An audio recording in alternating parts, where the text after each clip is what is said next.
మమ్మనూరు airport భూ నిర్వాసితులు ఆందోళనకు దిగారు. ఎయిర్పోర్ట్ నిర్మాణం వల్ల భూములు కోల్పోనున్న నక్కలపల్లి, గుంటూరుపల్లి, నల్లకుంటగా గాడిపల్లి రైతులు రోడ్డెక్కారు. తమ ఊరికి వచ్చే రోడ్డుకి ప్రత్యామ్నాయ రోడ్డు కావాలని రైతులు కోరుతున్నారు.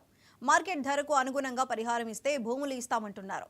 గుంటూరుపల్లి, గాడిపల్లి రైతులు నష్టపరిహారంతో పాటు ప్రత్యామ్నాయ రోడ్డు మార్గాలు చూపిస్తేనే సర్వేకు అనుమతిస్తామని రైతులు రోడ్డెక్కారు. జై జవాన్ జై కిసాన్ అని నినాదాలు చేస్తూ 200 మంది రైతులు రోడ్లపైకి చేరి ఆందోళనకు దిగారు. రైతుల ఆందోళన నేపథ్యంలో పోలీసులు భారీగా మోహరించారు. రైతుల ధర్నాకు అనుమతి లేదన్నారు పోలీసులు. దీంతో పోలీసులు రైతుల మధ్య వాగ్వాదం చోటు చేసుకుంది.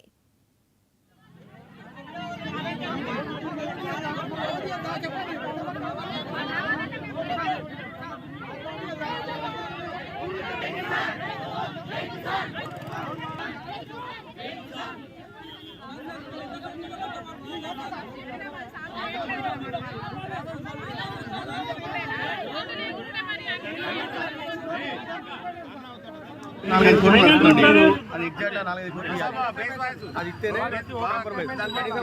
ఒక మంత్రి కానీ ఒక ఎమ్మెల్యే కానీ మాట మీద చెప్తలేరు అసలు చెప్తున్నారు. ఇస్తామన్నది అదే 2 రోజులు ఎమ్మెల్యే మీకు రోడ్లు వేయలేదని అంటాడు. ముగ్గురు మాట్లాడిన వీడియోస్ ఉన్నాయి మా దగ్గర. మంత్రి గారు మాట్లాడారు, కలెక్టర్ గారు మాట్లాడారు, కొండా సురేఖ గారు.